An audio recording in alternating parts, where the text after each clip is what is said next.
Here's the up Charlotte skyline from the WBTV webcam, everyone, and welcome to another edition of Life on the Grid. My name is Kobe Lambeth from the Podium Finish, and with me is Ben Schneider from Grid Live Encore. And before we get started, we want to remind our audience to be respectful in the chat room and come with an open mind, ready to listen. We'll be talking about some heavy topics, real life stuff, and in some cases, a matter of life or death. Today's conversation will put life into perspective, how 1 minute you'll be living the perfect happy life, and the next moment you could lose it all in the blink of an eye. Sometimes we think our own personal situation is bad, only to discover that someone else is going through much worse than we could ever imagine. And other times we don't even realize what a person is going through. Now we're going to introduce our guests, and once again, we want to remind you all watching, listening, wherever you are in the world, to be respectful and listen to a story that deserves to be told. But first, I want you to close your eyes and listen to what I'm about to say while I paint a picture in your mind. Imagine the excitement you feel as a race fan anticipating the Daytona 500. If you have another favorite race or major sporting event, another sport, you can substitute that as your own example. But going with my example, after a long off season, NASCAR is finally back in action, kicking off 36 weeks of racing en route to crowning the NASCAR Cup Series champion in November. A few days after enjoying the Great American Race, could you imagine your entire life being turned upside down in the blink of an eye? In the early hours of the morning before sunrise, you hear explosions outside of your home. Then you quickly learn that your city and entire country are under attack, with an enemy firing missiles at your beloved homeland.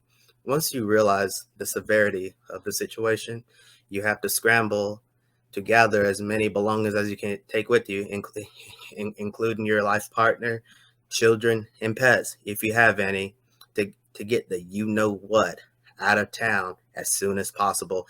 Remember that Daytona 500 finish you just enjoyed only a few days ago? It's already nothing but a distant memory.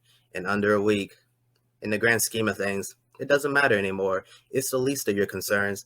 The life and happiness you once knew, it no longer exists, leaving you to pick up the pieces and start writing a new chapter out of the blue. And our guest tonight brings a unique perspective. His country was attacked in the early morning hours of February 24th in 2022.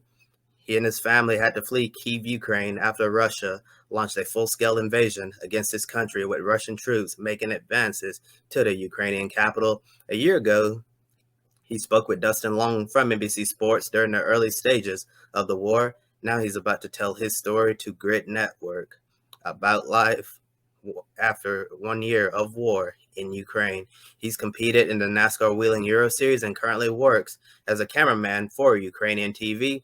Everyone, please give a warm welcome to Igor Romanov. Igor, how are you doing tonight? Hi. Thank you very much for invitation. Thank you very much for the kind words. For me, I want to say I remember Daytona 500 last year because I worked also as a TV commentator on Ukrainian TV. I'm commenting NASCAR Cup races for a year, starting at the, I think, end of the spring 2021.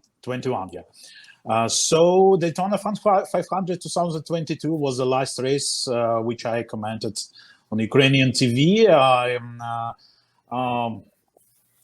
So many Ukrainians starting to be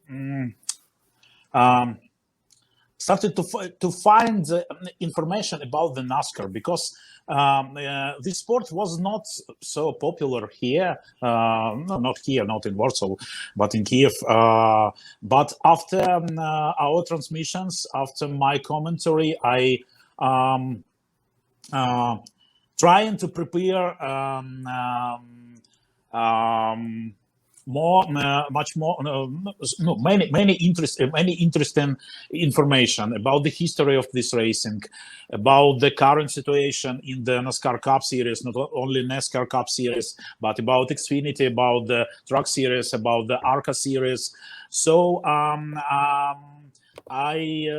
my preparation was taken a really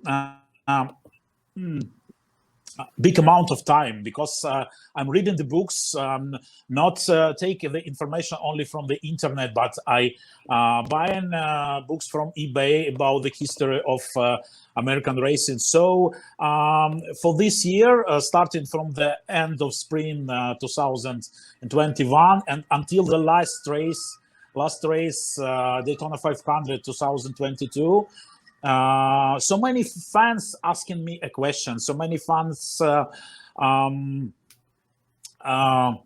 really enjoyed NASCAR Cup Series.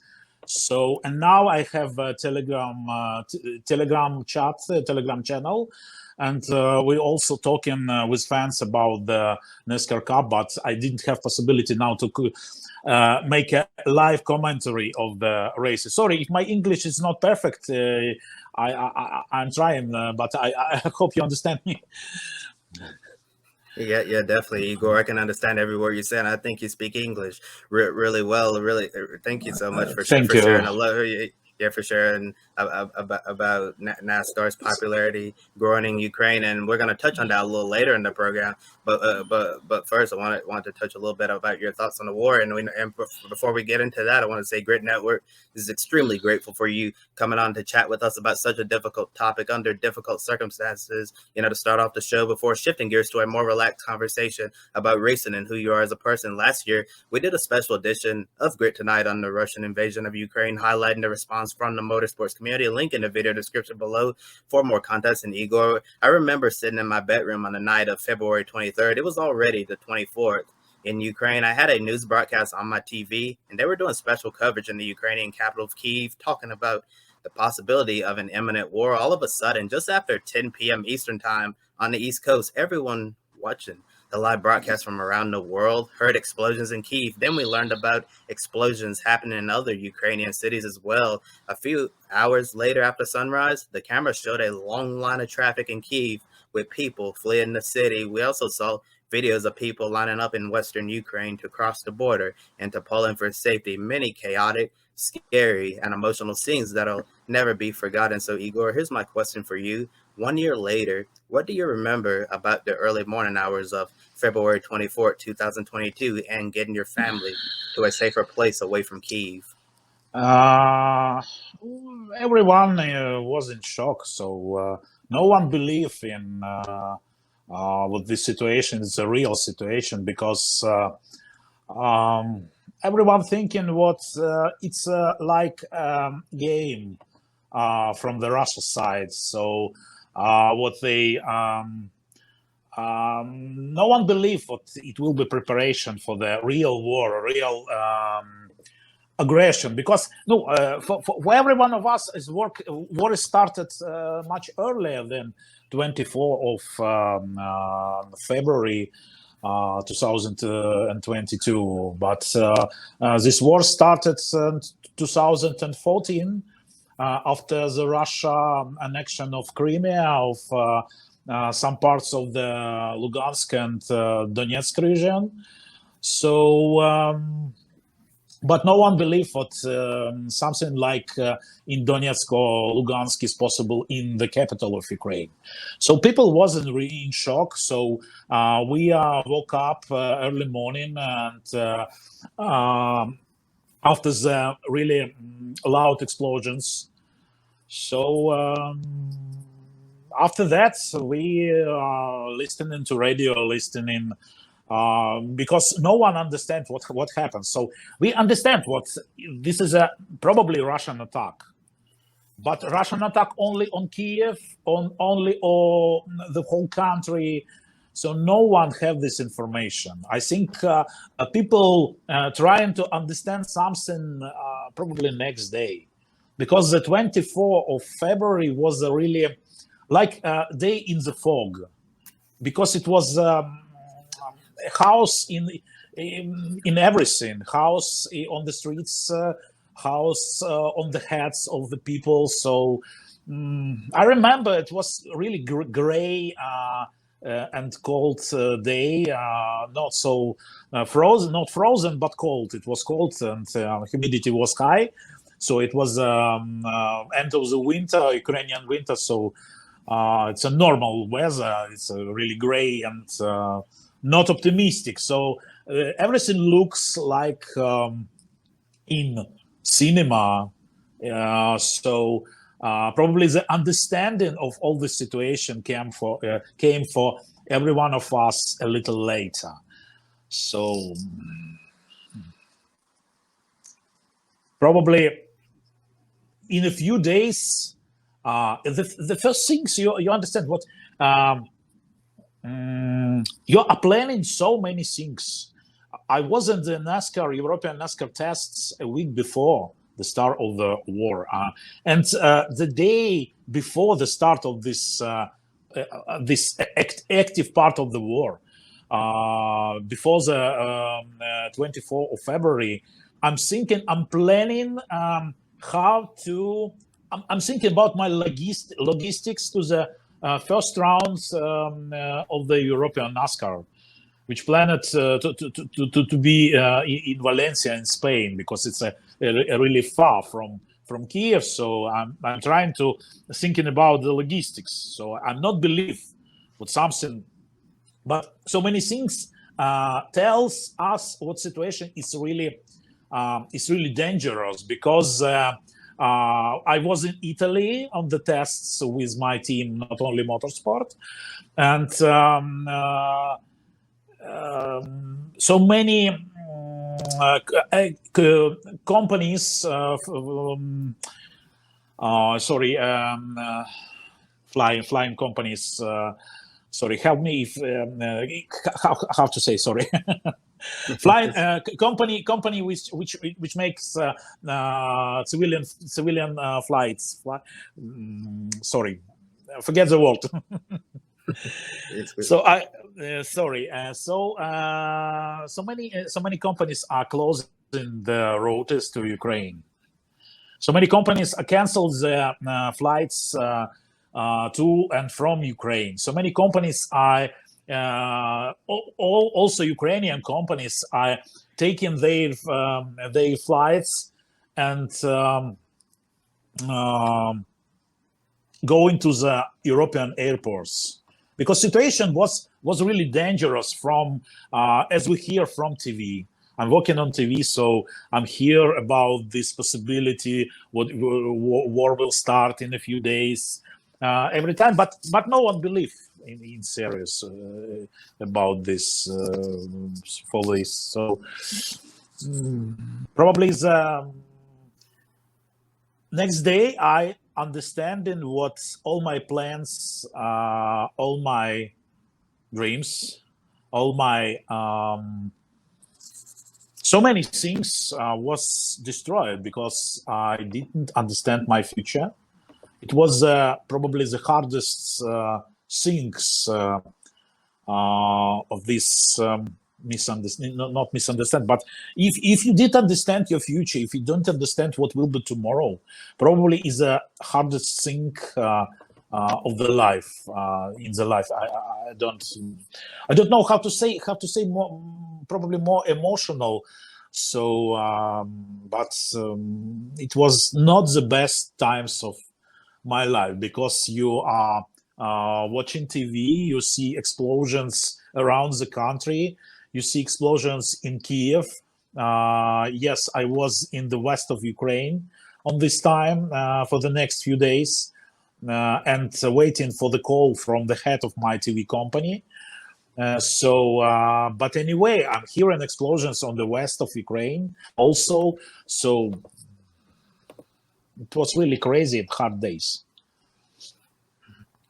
Yeah, for sure, Igor. I can't imagine what you and millions of other Ukrainians went through that day. And I remember during the days leading up to the full scale invasion, a lot of people, never thought that something like this would happen. All of the fighting that we've seen for the last, several, handful of years or so in the Donbass region. You mentioned the Luhansk and the Donetsk regions that make up the Donbass region. They've been fighting over there. And actually, before this happened, I had no idea that I was fighting in eastern Ukraine. Like I remember when Crimea fell, under Russian control. I was in middle school when that happened, because I remember my history teacher talked about that. But I literally had no idea that there was any fighting going on in the Donbass region until like a few weeks leading up to the full scale invasion. I really can't imagine what so many people were going through. And as I mentioned, your life changing in the blink of an eye. And in the last year, we've seen some images and stories coming out of Ukraine that are, very disturbing and heartbreaking, such as the Bucha massacre in Kyiv Oblast. Yeah. People were executed,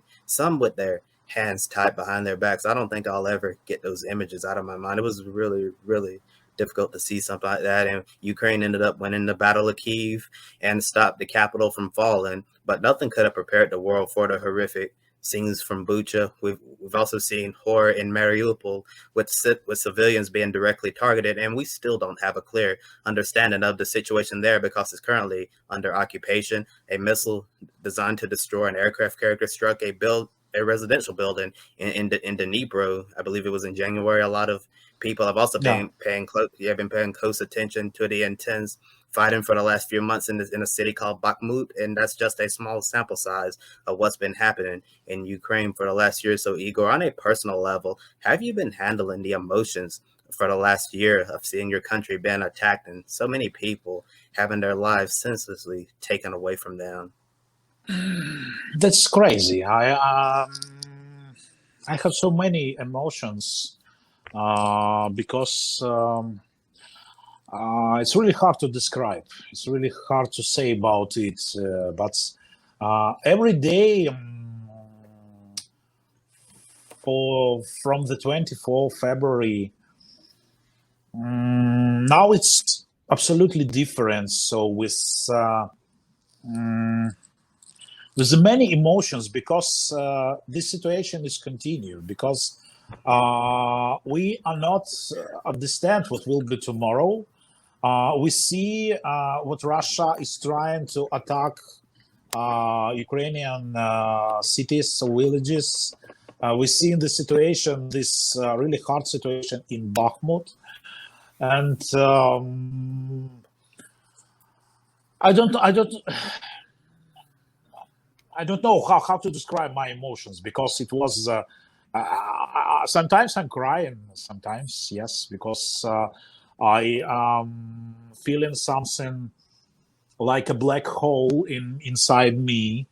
So when I see my beloved country, so how this crazy terrorists destroying my beautiful country, because I was probably in every part of Ukraine before the war.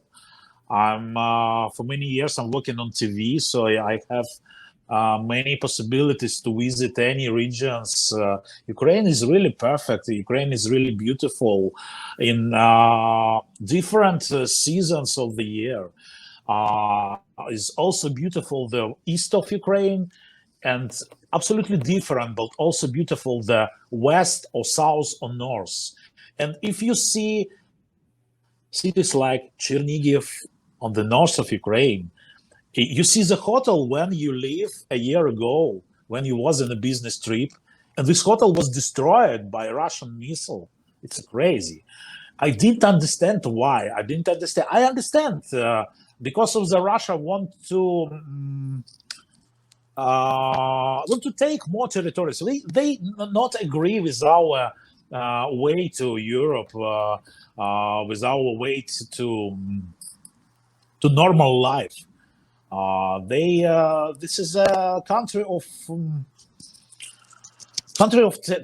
terrorists, because so many people are supporting this crazy guy. I don't know how to say. Who killed so many people in our country and his country also. But so many people in Russia are still supporting him and believe what everything what he doing in Ukraine, it's a right decision. So when I see I remember probably the start of the March last year when my friend, also cameraman from Mariupol, Vitya Dedov, calls to me and say, hi, my friend, everything is okay with us. We are okay. We are in Mariupol. Everything will be fine. Ukraine will win. Everything will be fine. And a few days after that, I got a message from my friend what Vitya is died in his own apartment. His family,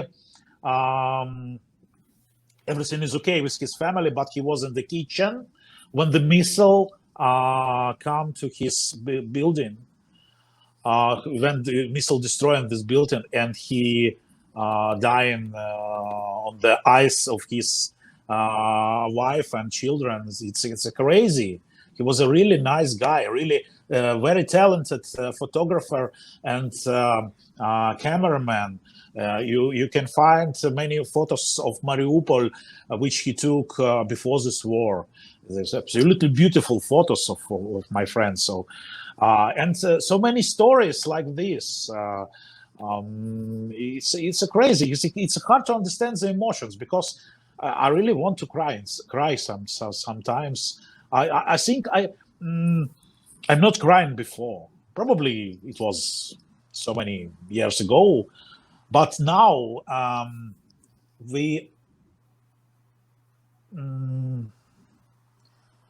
every one of us absolutely different when it was before the 24th of February. So we have so many emotions inside. But I think the most part of Ukrainians are still positive. We believe in our victory. We believe in what we will see our cities more beautiful than it was before. They was beautiful, but I think it will be different cities. It will be more stronger cities, much more beautiful. So we will try to do everything for that. Every one of us, I believe in that. Yeah, and Igor, you mentioned how Ukrainians, for the most part, looking at the Ukrainian population, you all still believe in victory. And one of the most amazing things that I've seen watching from afar is that strong Ukrainian resistance, and how everyone, year after the war, morale is still very, very high. And I find that to be so remarkable, and it's something that a lot of people probably wouldn't expect, after a year of war. Like, would people be demoralized and all of that? But it seems like the longer this goes on, that Ukrainians resist harder, and you all continue to fight back very, very hard for your freedom and your sovereignty, so you all can continue to live your lives into the future. And as I mentioned, we covered the Motorsports response to the Russian invasion of Ukraine, focusing more on a response from everyone in the NASCAR garage. We saw some of them doing some really great things to support Ukraine. A year ago, Hendrick Motorsports donated money to Samaritan's Purse, an organization that responds to disaster assistance. Team Penske gave $1 million to World Central Kitchen to help feed Ukrainians in need of a hot meal. WCK is a great organization founded by the great chef Jose Andres. Ryan Blaney also had a Ukrainian flag on the left rear of his number 12 Ford Mustang. BJ McLeod Motorsports carried a Ukraine strong paint scheme on its Xfinity Series car for Stephen Parsons. Also, Richard Childress donated 1 million rounds of ammunition to the Ukrainian military. So, Igor, as someone who has loved NASCAR for a long time, how amazing was it to see the NASCAR community showing support for Ukraine after the war started? That's absolutely amazing. I have some interviews a year ago, and I told the same things. It's absolutely amazing. When I think the first one was Stephen Parsons' car, Xfinity car with Ukraine strong on the livery. It was fantastic. It was unbelievable support for me, not only for me, but I think for everyone who not only the motorsport fans, because this support is much more than for motorsport fans. This is support for the whole Ukraine. So it was really important for us this support from the Richard Childress, from the Hendrick Motorsports, from the Penske also. And in my community, I'm not posting a year ago, not so much news about the NASCAR, because it was the hard times, and I understand what people don't want to know who won the race, because if the active war in every part of your country, so probably is only news which you want to hear is the news about what you maybe don't want to hear, but how to say, I don't know. So I think it's all another things was not important, but when we saw this support, the delivery of cars, or in the news channels about the Richard Childress support, about the ammunition, it was extremely important, and I'm really grateful again. I say that a year ago in the interview. I say it again. I'm really grateful for that. So I think it was very, very important for all of us.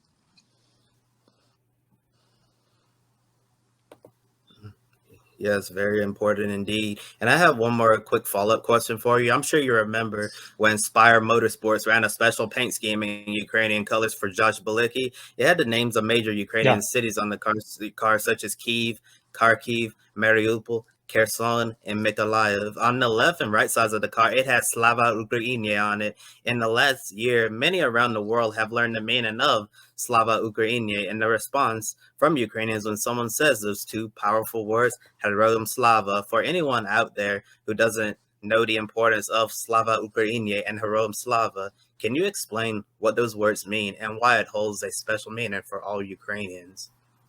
They source me for everyone. Probably this is the most important words for every one of us.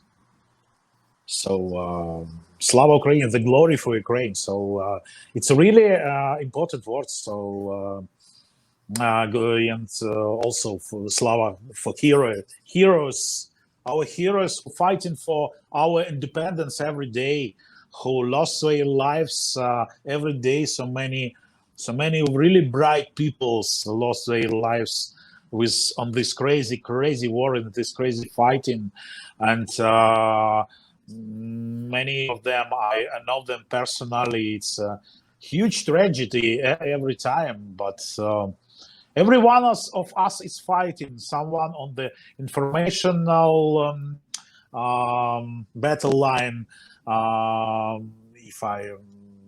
if you understand me, so someone on the real battle line. So, but every one of us are doing the best for the forthcoming victory. So we will win. It's because, and I'm really grateful for support, not only for the motorsport community, but for the United States of America also, but it is for Europe, for the Poland. So many countries are really supporting Ukraine, and that's really important because we are not alone. We are feeling not alone. So it was not possible to fight with this crazy big country like Russia if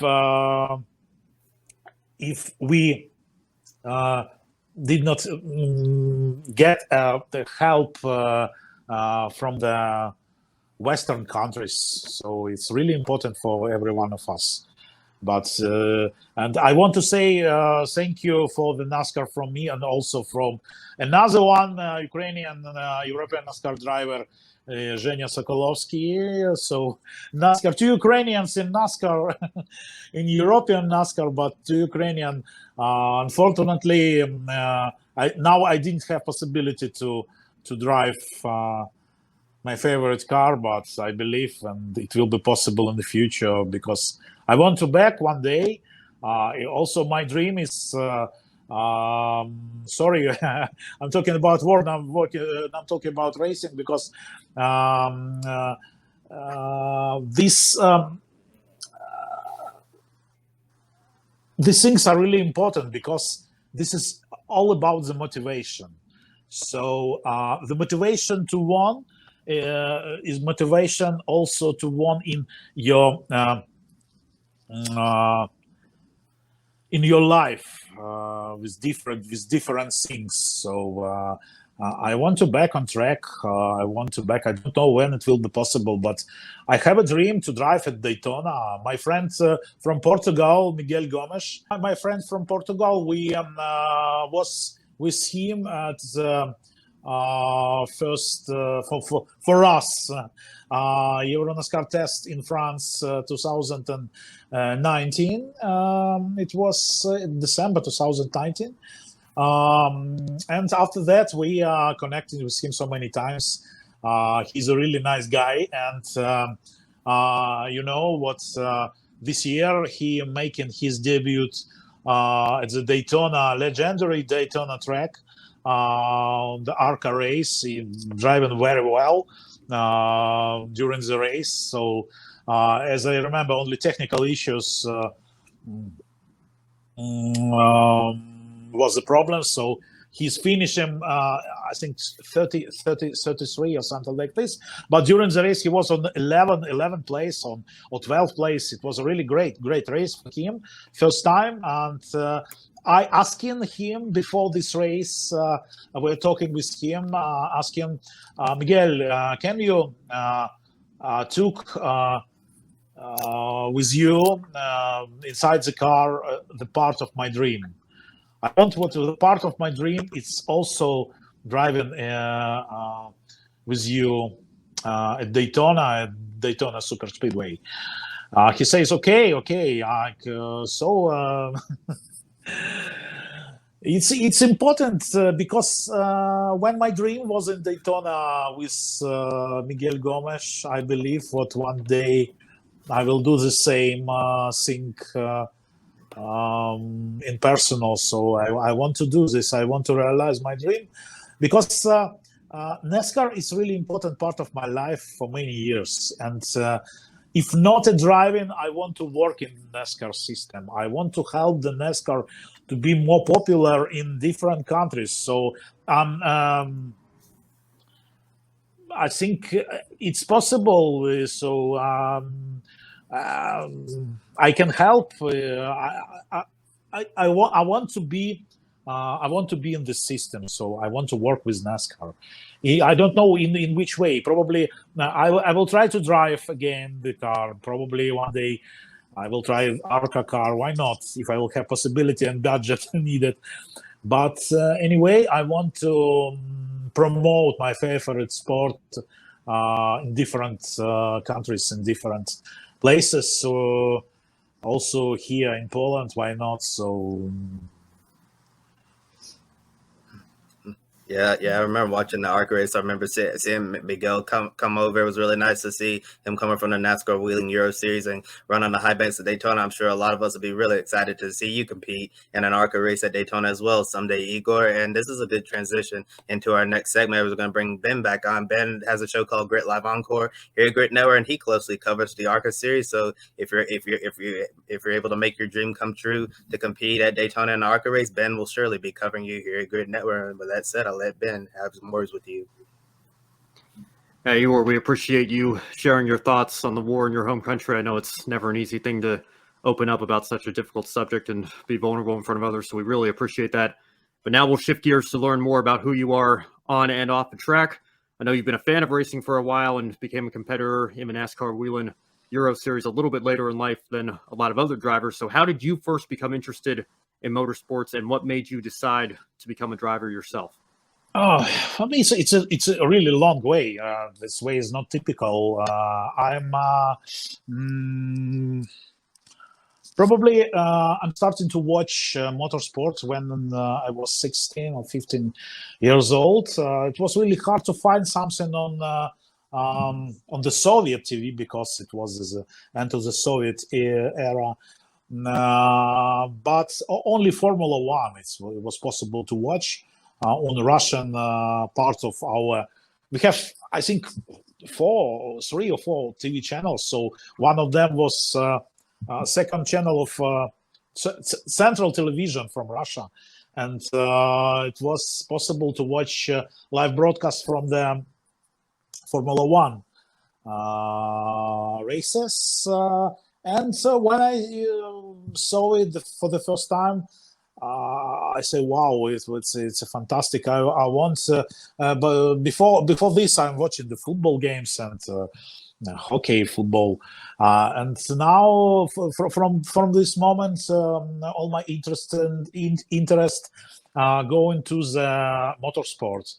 But I think 2 or 3 years later, for the first time, I on the Eurosport channel saw the transmission of IndyCar race from Long Beach.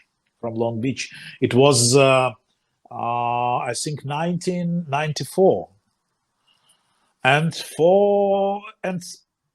when I see the IndyCar race, I understand this is much more interesting than Formula One for me. I don't know why, but when I see the first oval race in Nazareth, now the Nazareth unfortunately is abandoned track. When I see the IndyCar race from Nazareth, I say, wow, I didn't understand how it's possible so many times to turn on the left on the big speed. So, but it was really interesting because it was something unusual for me. So for the couple of years, for the I think until 1999, I was a big fan of IndyCar. I'm watching every IndyCar race. I recorded it on VHS tapes and have a big archive at my home with these races. So it was really interesting. I remember many races from the mid 90s, from the second part of the 90s. I remember the crazy races, crazy crashes. I remember the live broadcast when the Jeff Krosnov died in Toronto. It was a really crazy crash when Adrian Fernandez was won this race. I also remember so many great ones by Alex Zanardi or Jimmy Wasser or many other drivers. But at the end of 90s, in 1999, on the German TV channel at my work, working on TV. I'm starting to work on TV on 1997. I have a satellite system at my work, and after the I stay with.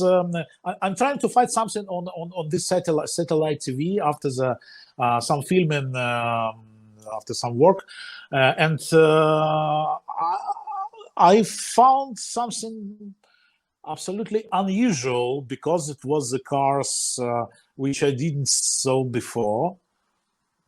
So I found the NASCAR, and after that, I'm trying to understand these races. I'm trying to understand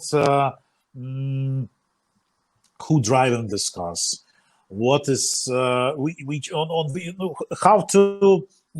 Trying to understand this championship, this system, the different things. So I became a big fan of NASCAR. I think from my first connection in 1999. So probably next year, I trying to watch every race. Next year was 2000, the start of the next.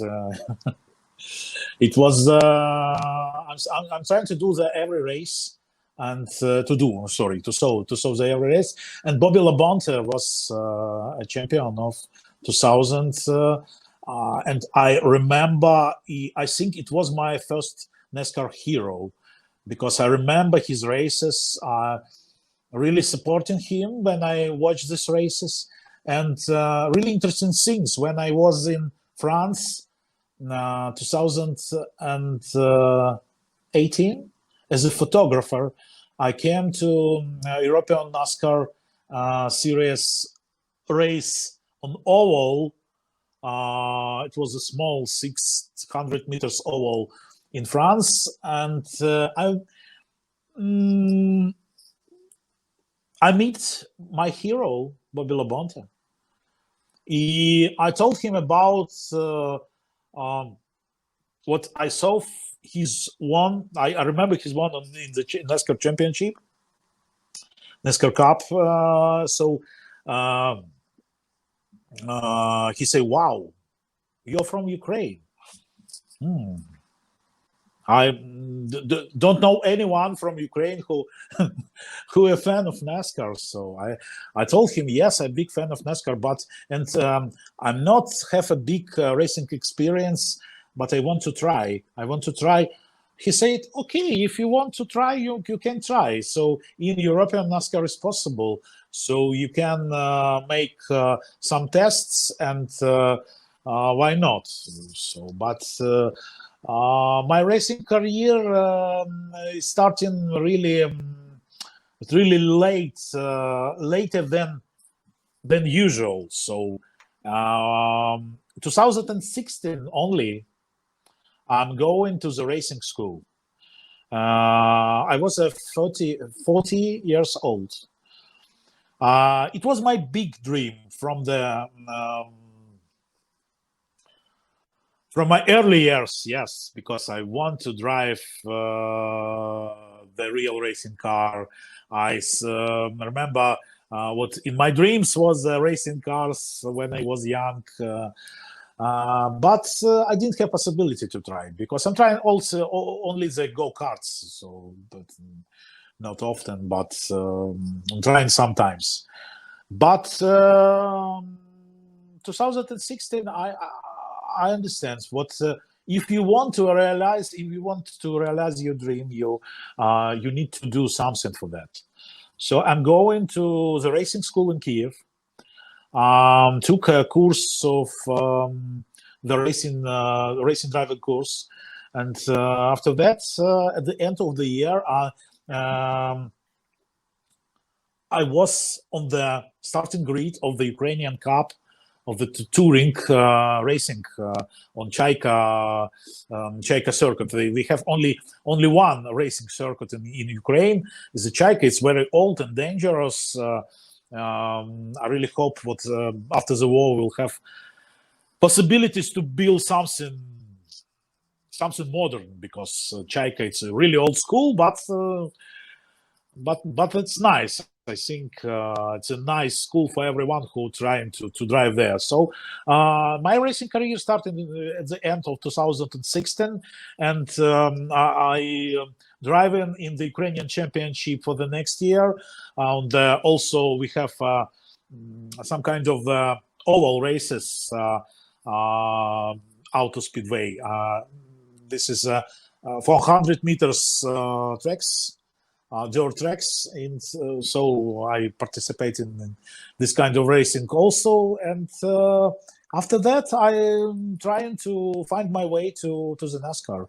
And it was a test in France, and it was contract with Italian team, not only Motorsport, for the next year. But the main problem was budget, because it's really hard to find a budget. But I understand it. What I didn't have any possibilities to make a good racing career.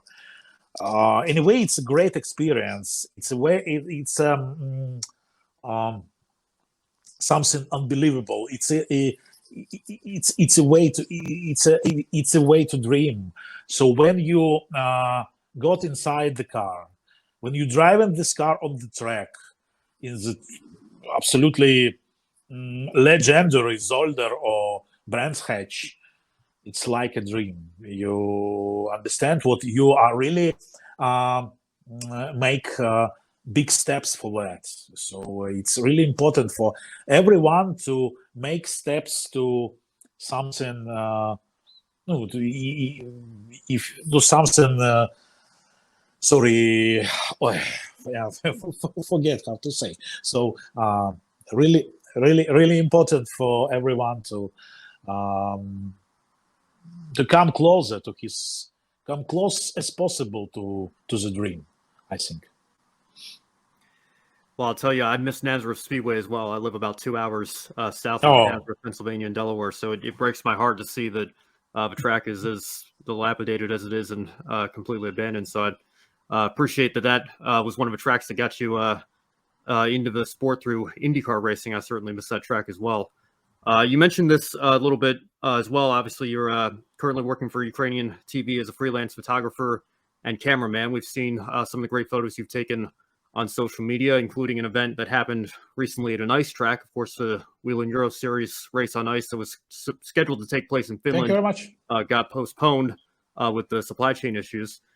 So we'd love to hear more about your work. What's the name of the Ukrainian TV company you work for, and how did you discover your passion for photography? So now we are making the Marathon Freedom. This is a big marathon for Slavic language auditory around the world, around Europe. So it's important platform to talk about the true things which happen in Ukraine now. So I'm working now here. Before that, I'm working on the big Ukrainian TV company as a chief cameraman for many years. I'm making some big project with big TV studios with 500 lighting heads or something like this. It was normal for me. It was really interesting. I love to work with the lights, with modern lights, with big amount of lights. So also I'm liking to work with something new, because if you are learning this is, I love this work. I love my occupation because there's a possibility to learn every time. Every time it's something new for you, because it's not possible to know every camera, every lighting head or something like this. Also, the situations is also different. So my work is, my job, it's really different every day, every year, every month. So I'm working on TV for 26 years, yeah. 26 years. So I think I'm happy with that, because it's really hard to find something like this. If you are come to TV, if you sometimes starting to work on TV, so or cinema, I think it will stay with you for the whole life, because it's unusual thing. So what do you asking? Sorry about how you got interested about in the photography. photography. Yeah. Photography is my hobby. I think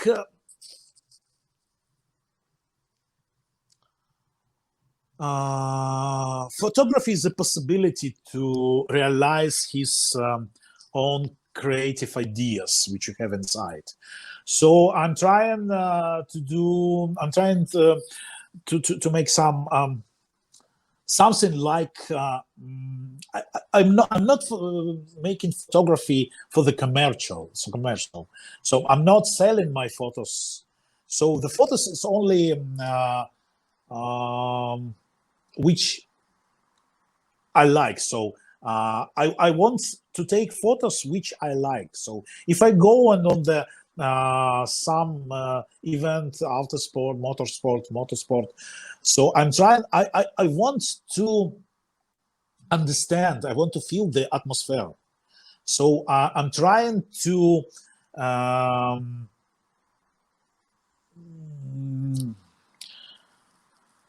show in my photos this atmosphere to the people. So I think it's important. I didn't have a really modern and expensive camera. I have a good camera, yeah. I have a good modern camera, but not so expensive for the photography. I didn't have a lens 500 millimeters for the sport. I didn't have. But I'm trying to show this atmosphere to audience. I think it's possible. Why not? So it's really interesting also because if you feel in your potential inside, you need to do something to realize this. Sorry if I make some mistakes with my English. No, that's great. Yeah, I really think photography is one of the more underappreciated forms of art, particularly in motorsports. So we need great photographers to help capture those images and tell. Yeah, the story. but So anyway, sorry if for me it will be not possible to back on track like a racing driver. Why not? I understand what the United States of America is really far from here, but for me, it's also one of my dreams to make a trip inside the USA and make a photo report of the most interesting places in NASCAR history. I want to visit Georgia. I want to visit all these places, Dawsonville, where Bill Elliott and Chase Elliott was born. It was which was the capital of the moonshine. I want to show these places. I want to visit North Carolina. I want to visit Alabama. I want to visit Tennessee and also Florida. I want to understand on touch the sands at Daytona. I want to understand. I want to see all these legendary places for me because it's really important, and I want to make a big photo report about it. If it will be possible, I don't know. By the way, I'm writing, I think, 25 articles about the history of NASCAR, about the history,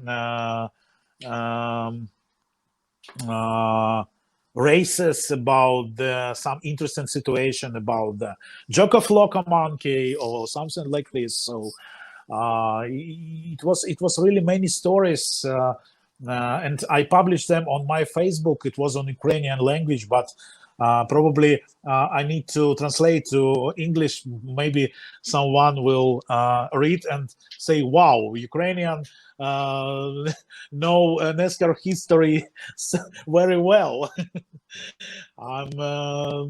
So I have a dreams. I want to be closer to the NASCAR community. I want to be closer to all these legendary places because these places are much important for me. So I don't know how to try. I don't know what to do for that. But I know what I can take good photos. Yeah. I know what I will try to do something with my English and up my level of my English, and I can write the articles. Why not? Because I have many books about the NASCAR history. I think, the story of Daytona, Larry Fielden, Greg Fielden. This historic books of Keith. He was a writer of the many books of NASCAR history. So I have so many books about the NASCAR. I have many information which you will not find in the internet, because in the internet, not so many photos about the first years of NASCAR, about the years before the NASCAR. So it was really interesting which was before the NASCAR, which was before the Second World War. About the legendary persons like drivers like Lloyd C. From the Georgia, or the Roy Hall garage. So it was really interesting persons in the United States of America and the NASCAR history, legendary persons. So Red Byron, the first NASCAR champion, and by the way, congratulations for everyone with 75 years from the first race of NASCAR. I write in the article about this first race in the Daytona, which was in 1948. It's really interesting. I'm not was at these places before, but every time when I'm writing about this or I'm reading about this, I'm feeling like I was in Daytona before, or in North Carolina before, or in Alabama before, or in Georgia. So I feeling like probably in my previous life, who knows? Maybe I was a moonshiner. I don't know. Well, I appreciate hearing the passion that you have, not just for photography, but clearly the history of the sport as well, and wanting to capture it through that art form. So now I think we're going to bring Kobe back in to continue this discussion more on the motorsports side of things and talk more about the motorsports scene in Ukraine. Okay. Thank you very much. All right, Ben, we'll see you in a little bit. Igor, it's really nice hearing how passionate you are about motorsports. And when I was reading about you before we agreed to do this interview, I saw that you were very passionate about NASCAR, but I didn't realize that the passion ran this deep. So it's really nice to see how much you love this. And, you know, that's what we want here at Grid Network. We want to share our passion for motorsports with people all over the world. And we appreciate you for coming on to share it with all of our viewers. I will try to translate one of my historical articles about the Middle Georgia Speedway. It's really interesting. I will try to translate on English. I will share with you. So I'm really interested in your opinion, because I don't want to translate in the Google translation, because it will be not correct. I will try to translate on English correctly and will send you. So I have so many articles, because I want to say again, because for me it's interesting reaction of the people on that, because it's so many fantastic things was in NASCAR history. So many legendary persons was in NASCAR history. So NASCAR roots probably is a much more interesting thing in the whole motorsport, because the NASCAR, it's not usual thing in motorsport. This is a sport not of rich people. This is a sport of absolutely ordinary people. So I think this is a unique way which they will do for all this year, starting. No, for me, it's starting not 1948. They started before. They started in the 1930s from the first races in Daytona, also races in the Georgia Lakeside, Lakewood. Sorry. So many interesting things. So many interesting things was in this history, and so many unique persons. Yeah, certainly. There's a lot of unique things about NASCAR history and people, as well as you mentioned. But something else that's really interesting to me is the Ukrainian motorsports scene. And a lot of people don't really think of Ukraine as a country where motorsports are super popular. According to Britannica, the most popular sports in Ukraine are track and field, volleyball, basketball, swimming, and gymnastics, with football being the most popular one of all. And I'm not talking about American football. I'm talking about the football that us Americans refer to as soccer. I also know Ukraine has produced some great talent in UFC and MMA competitions, plus some success on the tennis court as well. And in terms of motorsports, I discovered the Ukrainian Touring Car Championship, but outside of that, I'm not really familiar with any other Ukrainian-based racing series. I learned that Ukraine also has a motorsports federation too. Last year, Ukraine participated in the 2022 FIA Motorsport Games in France with a group of talented Ukrainian racers continuing to do what they love and not allowing a difficult situation back home to stop them from living out their dreams to compete. So, Igor, besides yourself, who are some Ukrainian race car drivers that people should know about? So many Ukrainian drivers was really Ukraine didn't have many possibilities to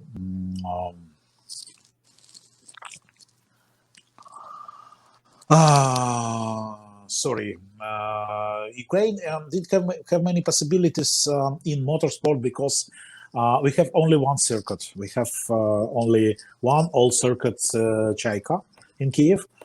But in history of Ukrainian motorsport, so many good drivers from the USSR years. So many champions of USSR, not only in the touring of formula classes.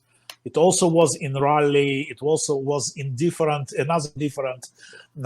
disciplines of the motorsport. So I think the much important thing is we have so many enthusiasts of this of the motorsport in Ukraine. So now, I think before the budget was not so high, so to participate in Soviet championship or Ukrainian championship, so it's possible, but you need to be an enthusiast of this because you need to understand everything with your car or something like this. This is not commercial sport in Ukraine. Probably some guys, some drivers, some teams are trying to make some business on that, but I think it's really hard in Ukraine. Anyway, I'm really proud about the drivers which I see on the international circuits. You told me about the FIA Motorsport Games. So it was a really nice driving of the young Ivan Peklin on the. It was a GT class. No, I don't remember. It was a GT or not GT. No, so he driving on the track and also with Zhenya Sokolovsky. Who also driving in NASCAR Whelen Euro Series. Also guys from the slalom, from different disciplines. Also young drivers. We have so many talented drivers in karting. We have drivers in different Formula Series, like Sasha Partyshev, 17 years driver. Vanya Peklin is also very young and probably the most, for now, is one of the most perspective drivers in Ukrainian circuit racing. So also we have many good drivers in rally. The war is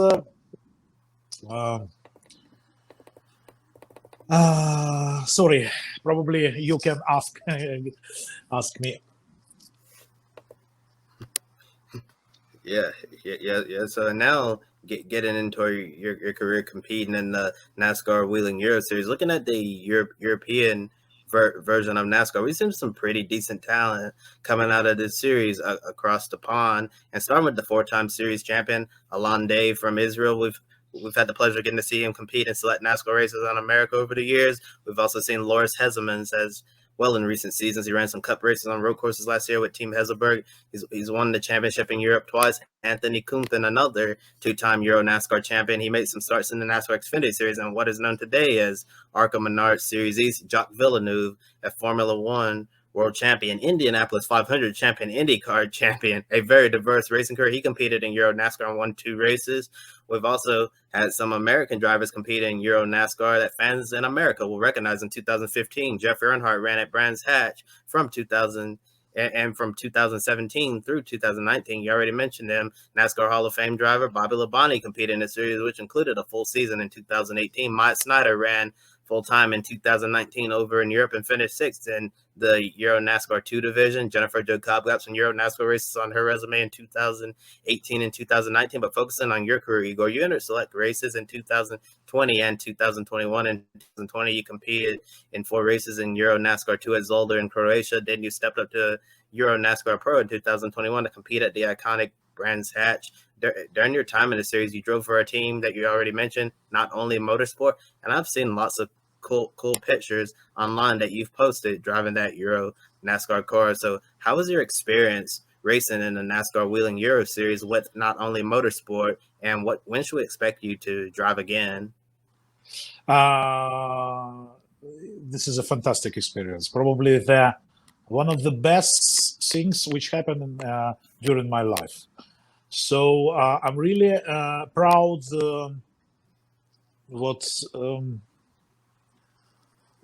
really proud to make these steps, because it was really hard, because I didn't have any experience. I have a really small experience in motorsport.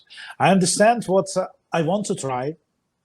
I want to try and I want to learn. So if you want to be closer to your dream, you want to do something. So I'm really grateful for Jerome Galpin, for the whole European NASCAR family, which what way give me a chance to drive, because I was a bit slow on the tests. Not so slow, but the guys was a bit quicker than me. But I'm trying to be careful. And with every race, with every session, I'm trying to be faster. I'm trying to feel my car better. I'm trying to love my car much more better than it was. But I love this car very much.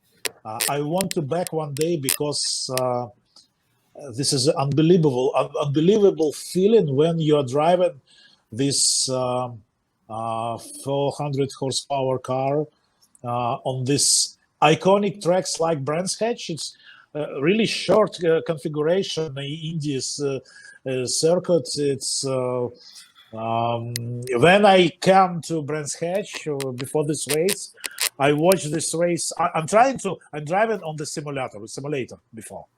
Yes, I'm working with the simulator. It really helps. It's really important, because you understand you understand the track. You understand many things. You understand. So, but when I come to the Brands Hatch and see this track on my own eyes, wow, that's crazy. How to drive here? I don't understand. But I'm trying next day. It was really fun trying. I was out of track at the end of the qualification and the qualified session. Also, I was on the outside of the track at the end of the middle of the second race. But Brands Hatch, it's really hard with. For everyone who didn't have many experience. So when I was on the tests a week before the war, a week before the 24th of February last year, I was really happy with my driving. It was really bad weather condition in Cremona in Italy. I was really happy, because with every lap, I understand what I'm feeling. The car really nice. So I was ready to make another one session, maybe, or 2 sessions. I understand it. If this crazy war not started, I think my driving might be much better than it was before, because I'm starting to feel every part of my car. So yes, certainly, and we're looking forward to seeing the day when you're able to get back out on the track and compete in another NASCAR Whelen Euro Series event. I don't get to follow those as often as I like to, but whenever I be catching the highlights on YouTube, there's a lot of really great, incredible racing over there. And with that said, going to bring Ben back on to continue the conversation. Well, Igor, when thinking about the promotion of motorsports in today's day and age, of course, having a strong social media presence is essential. We have many different platforms here in America, like Twitter, Instagram, YouTube, Facebook, and TikTok, which are all super popular. But a platform that many people in the U.S. might not be as familiar with is Telegram. But that's something you know very well. We've mentioned it a little bit here at the start of the show. You're involved in a page on Telegram called NASCAR in Ukrainian. On that page, there's a lot of useful information being posted to keep people up to speed with the NASCAR world. There was a noticeable gap throughout 2022 during the first year of the war, and I know you mentioned on social media that it's slowly coming back to life now after almost a year of silence. yes. Now, in the past, you did an interview with Fox News Autos. You said you're working really hard to promote your favorite sport in Ukraine. You were proud of all the new race fans that have come from that. So what more can you share with us about your Telegram channel there? No, I think it's a really important thing, because I'm sharing all the current news about the races. People waiting for the people want to watch the NASCAR race in Ukraine. It's really important for me, because when I'm starting the transmissions, when I'm starting the broadcast was started on Setanta Sport channel in Ukraine. I'm asking for the feedbacks. And I think that during the first couple of races, it was 1, 2, 3 feedbacks. But after every race, I got more and more and more and more feedbacks. I'm asking people to connect with me, to asking me, to tell me something which they like or not like. So now I have not many, but 136, I think, followers in Telegram. But every person in this list is really important for me. So before every race, I'm trying to send some information, and when I will have a little more time, I want to back with my historical articles about the NASCAR, so which people also also love, because I have many feedbacks about the stories which I before the every race in 2021 I prepared some stories about this track, about Bristol, about the Martinsville. So people not only want to hear about the current situation on the track, they want to understand the atmosphere, they want to understand the roots of the sports. So if you are jumping inside the water, it was something like this, because you are not only swimming on the highest level, under the water. You are jumping inside the water, so you understand. You are feeling.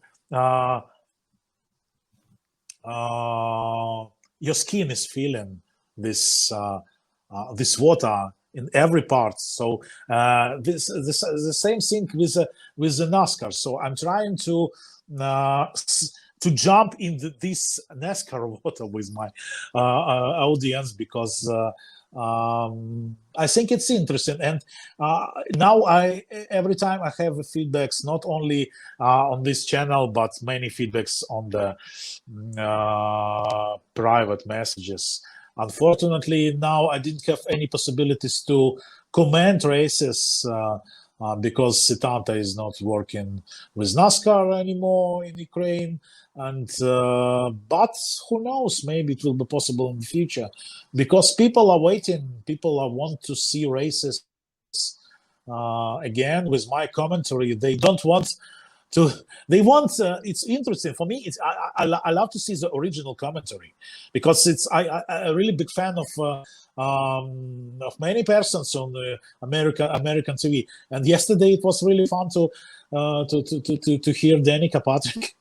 Danica and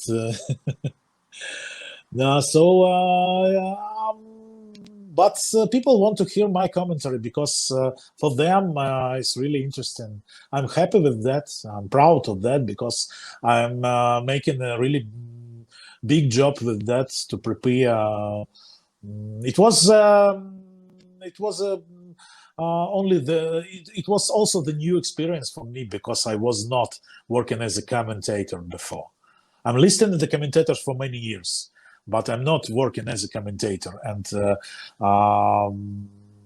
then I have after that more than 100 followers on Telegram channel of the sport, which people was not familiar in Ukraine. So I think it's a important thing. Well, we provided a link to your NASCAR and Ukrainian channel on Telegram in the video description below, so everybody watching this can go find that there. Going back to Team Ukraine, who competed in the 2022 FIA Motorsports Games, looking at images of those racers, I noticed some young faces, the next generation of Ukrainian motorsports. You've certainly done your part to shine light on motorsports through everything you've done, including your time as a commentator, which you were just referring to. So how confident are you that Ukraine will have a larger representation in motorsports in the future? I think our motorsport futures will be really bright. I think I'm proud of my nation, because my nation is fighting for the independence, and when we will won in the near future, I'm sure about that. So all our potential will go to the building a new Ukraine. So new Ukraine without any Soviet feedbacks from the Soviet Union. And I believe that we will have a big perspective with the motorsport also, because so many talented drivers in Ukraine, but unfortunately they didn't have possibility. They have budget to make more steps. We didn't have also infrastructure. But I believe that in the near future, after the war ending, we will have not only one circuit. We will have circuits, 4 or 5 circuits around the country, different regions. I know what so many Ukrainians love motorsport, love rally, or love autocross or circuit racing. So I believe that in 10 or 15 years, on international competitions, you will see much more talented Ukrainian drivers. So for me, it's important to promote, making people familiar with my favorite sports, with the perspective, with the European also NASCAR series. It's possible. If you want, you can do it. Why not? So I believe that everything will be okay in the very near future. Well, I know here at Grid Network, we take pride in sharing our passion for motorsports with others watching all around the world. I know our current audience demographics, the majority come from America, but we also have viewers in Germany, the UK, India, Brazil, Indonesia, and several other countries as well. I'm happy to say we do have a very small audience of viewers from Ukraine, and we'd love to see our Ukrainian audience grow here at Grid Network as well. During these tough times, a lot of people need something to distract themselves from the challenges and horrors of reality. Sports have continued to proven to be a great place to escape all of that.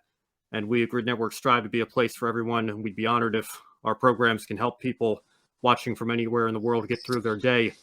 How can people in the motorsports community outside of Ukraine help you achieve your goal to continue growing the sport in your home country? I have so many friends around the world, so it's also very important. So I really thankful, grateful for all the support which I got during this year. So I'm feeling like in the big, nice family. So I think with this family, with this support from the friends around the world, it's possible to build some really nice future for every one of us. So I'm really grateful for the whole support. If I understand your question right, so your question was about the. Sorry, maybe I didn't understand. Or Sure. Understand. How can people in the racing community outside of Ukraine help you and your people in Ukraine continue to grow the sport and achieve that goal of making it more popular in your country? I'm not sure. I think I'm sure about only the support. Support is really big. I don't know because I have a couple of friends with whom I have contacted during this period, because when I'm not driving the car, for me, honestly, last year, there was the first year when I watched only 5 or 6 NASCAR Cup races during the season. Because for me, it was really hard. All my plans was destroyed. All my dreams was destroyed. But now I'm thinking what nothing is destroyed, everything is possible. But last year it was really hard for me. I don't want to talk about the NASCAR. Only the first part of the year when I gave some interviews to American media.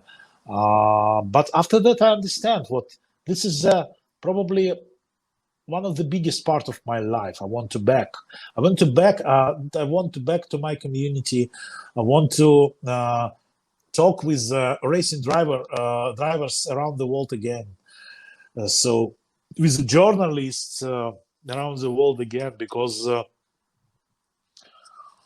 I got another interest, like a photographer, like a journalist last year here in Poland, the motorsport, the speedway racing. It's really interesting. It's also oval racing. It's very dynamic sport, and it helped me to stay in good mental condition, because really how to lose this way, to lose the way to your dream. But now I understand what everything will be okay, and everything we all need to work, and everything will back. So I'm really grateful for the community, which for the first days of the war, every driver from the not every, but so many drivers from NASCAR NASCAR Whelen European Series and other racing drivers are writing me, asking me how's the situation, and so everything is okay. So I'm really grateful for that. So thank you very much for this support. But anyway, now I'm feeling what I need to find another way for my dream. So,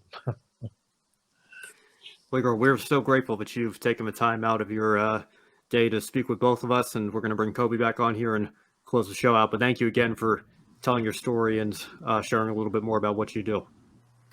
Thank you very much. Yeah. And before we close the show, I also wanted to answer the question you asked Igor, Ben. I remember back in 2007, Ben. You already know that was the year that both of us really got into NASCAR. And in terms of how the motorsports community outside of Ukraine can help grow the sport, I think after the war is over, it will be very beneficial to have people in the international motorsports community like actually go and step foot inside Ukraine and bring motorsports to them. And that's basically what NASCAR did. It did for here in Reedsville, North Carolina. It was like the week leading up to the Martinsville short track race, and during the time when David Ruderman was driving from, sponsored by Domino's. We have a Domino's here in Reedsville, and Michael Waltrip Racing actually brought the hauler and brought a David Ruderman car, and it was set up in a way like as a simulator where I actually went to the Domino's parking lot, and I got to drive a NASCAR like simulator sitting inside of a specially modified David Ruderman number 00 Toyota Camry. So I thought that was pretty cool. Maybe they could do something in the future for Ukraine and have people driving in a NASCAR like simulator like that. I think that could really introduce people to motorsports who have never really followed it before, or people who love motorsports get to have a little taste of it right there. I think that would be a really fun idea there. And Igor, we want to thank you once again for joining us tonight. Life on the Grid. We encourage our viewers to follow Igor on social media, Twitter, Instagram. And here's another friendly reminder to check out the NASCAR in Ukrainian page on Telegram as well. All links in the video description. You can also follow Grid Network all over social media. If you like today's show, consider investing in Grid Network by joining our Patreon. Colin, Mark, Deschelle, Robin, David, thank you so much for supporting us. We really appreciate it. Click on the link below to join our Patreon or buy me a coffee for a one-time donation. And typically, I'm the one who signs off these Life on the Grid podcast episodes, but I feel it's appropriate to let Igor end this episode instead, because we know it's not easy to discuss some of the things he talked about tonight. We're extremely grateful for him agreeing to come on to talk about what it's like to go through the emotions of war, discuss motorsports, and maybe you learn some new facts you didn't know about Ukraine. So to end this episode, Igor, for any Ukrainian who's watching Life on the Grid right now, wherever they are in the world, whether they're in Ukraine or living outside of Ukraine, what would you like to say to them in your native Ukrainian language? On the native Ukrainian language. Слава Україні! Ми переможемо обов'язково. Я думаю, що ніхто в цьому не сумнівається. Слава Україні! Героям слава!